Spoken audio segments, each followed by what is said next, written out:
आदाब, मैं आगा खुर्शीद खान। 2024 के चुनावी रण में जहां केंद्र की सत्ताधारी बीजेपी की नजर केवल जीत की हैट्रिक लगाने पर ही नहीं है, बल्कि पार्टी 400 पार का टारगेट लेकर चल रही है। दूसरी ओर विपक्षी दल कांग्रेस है, जिसका इस आम चुनाव को लेकर रणनीति क्या है, यह अब तक क्लियर नहीं हो पा रहा है। ऐसा इसलिए क्योंकि पार्टी में लगातार घमासान देखने को मिल रहा है। दिल्ली में पार्टी के वरिष्ठ नेता अरविंद सिंह लवली ने बीजेपी का दामन थाम लिया। उनके साथ ही दिल्ली कांग्रेस के 4 नेता राजकुमार चौहान, नीरज बसोया, नसीब सिंह और अमित मलिक ने बीजेपी की सदस्यता ग्रहण की है। बताया जा रहा है कि प्रदेश कांग्रेस नेता अपने राष्ट्रीय नेतृत्व से ही नाराज हैं। उन्हें बिना तवज्जो दिए आम आदमी पार्टी के साथ गठबंधन और उम्मीदवार को उतारना रास नहीं आया। बताया जा रहा है कि कन्हैया कुमार और डॉक्टर उदित राज को आरक्षित सीट से चुनाव में उतारना दिल्ली के पुराने दिग्गज नेताओं को पसंद नहीं आया। राजनीतिक जानकार यह भी तर्क दे रहे हैं कि अरविंद सिंह लवली और राजकुमार चौहान जैसे पुराने कांग्रेसी नेता को दूसरी बार भाजपा में शामिल होना पार्टी के अंदर बिखराव का बड़ा संदेश है।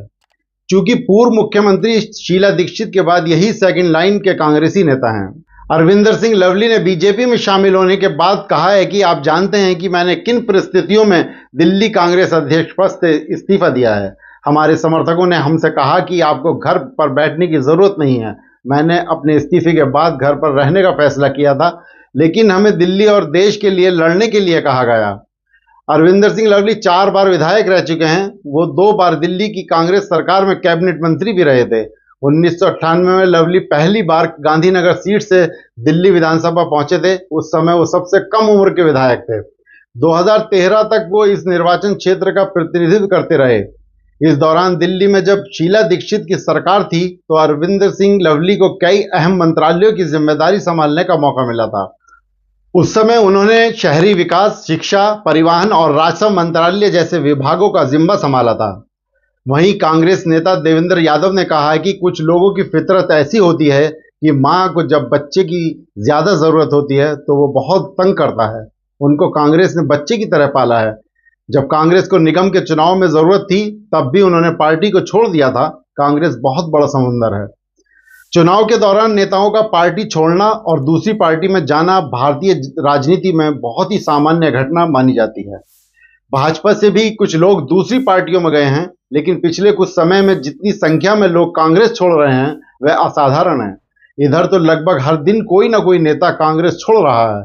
हाल में पार्टी के नेता संजय निरुपम, गौरव वल्लभ, अजय कपूर और रोहन गुप्ता ने पार्टी छोड़ते समय जो कुछ कहा, वह कांग्रेस के अंदर विचार, व्यक्तित्व और व्यवहार तीनों प्रकार के संकटों को स्पष्ट करने वाला है। अब सवाल यह खड़ा होता है कि आखिर क्या वजह है लोकसभा चुनाव से ठीक पहले और लोकसभा चुनाव के दौरान कांग्रेस पार्टी के दिग्गज नेता एक के बाद एक पार्टी का दामन छोड़ते चले जा रहे हैं। सभी नेता पार्टी छोड़ने के बाद कांग्रेस पार्टी के आला कमान उनकी नीतियों पर सवाल खड़ा कर रहे हैं। पिछले दिनों राजस्थान के कई बड़े नेताओं ने एक के बाद एक कांग्रेस का दामन छोड़कर भगदड़ जैसी हालत कर दी थी। उसके बाद अब दिल्ली के प्रदेश अध्यक्ष अरविंद लवली और उनके साथियों का कांग्रेस पार्टी से मोहभंग होना दिल्ली समेत पूरे देश में कांग्रेस पार्टी के लिए बड़ा संकट साबित हो सकता है। कांग्रेस पार्टी के आला कमान को आत्ममंथन करने की जरूरत है कि क्यों एक के बाद एक उनके नेता उनका साथ छोड़ते चले जा रहे हैं।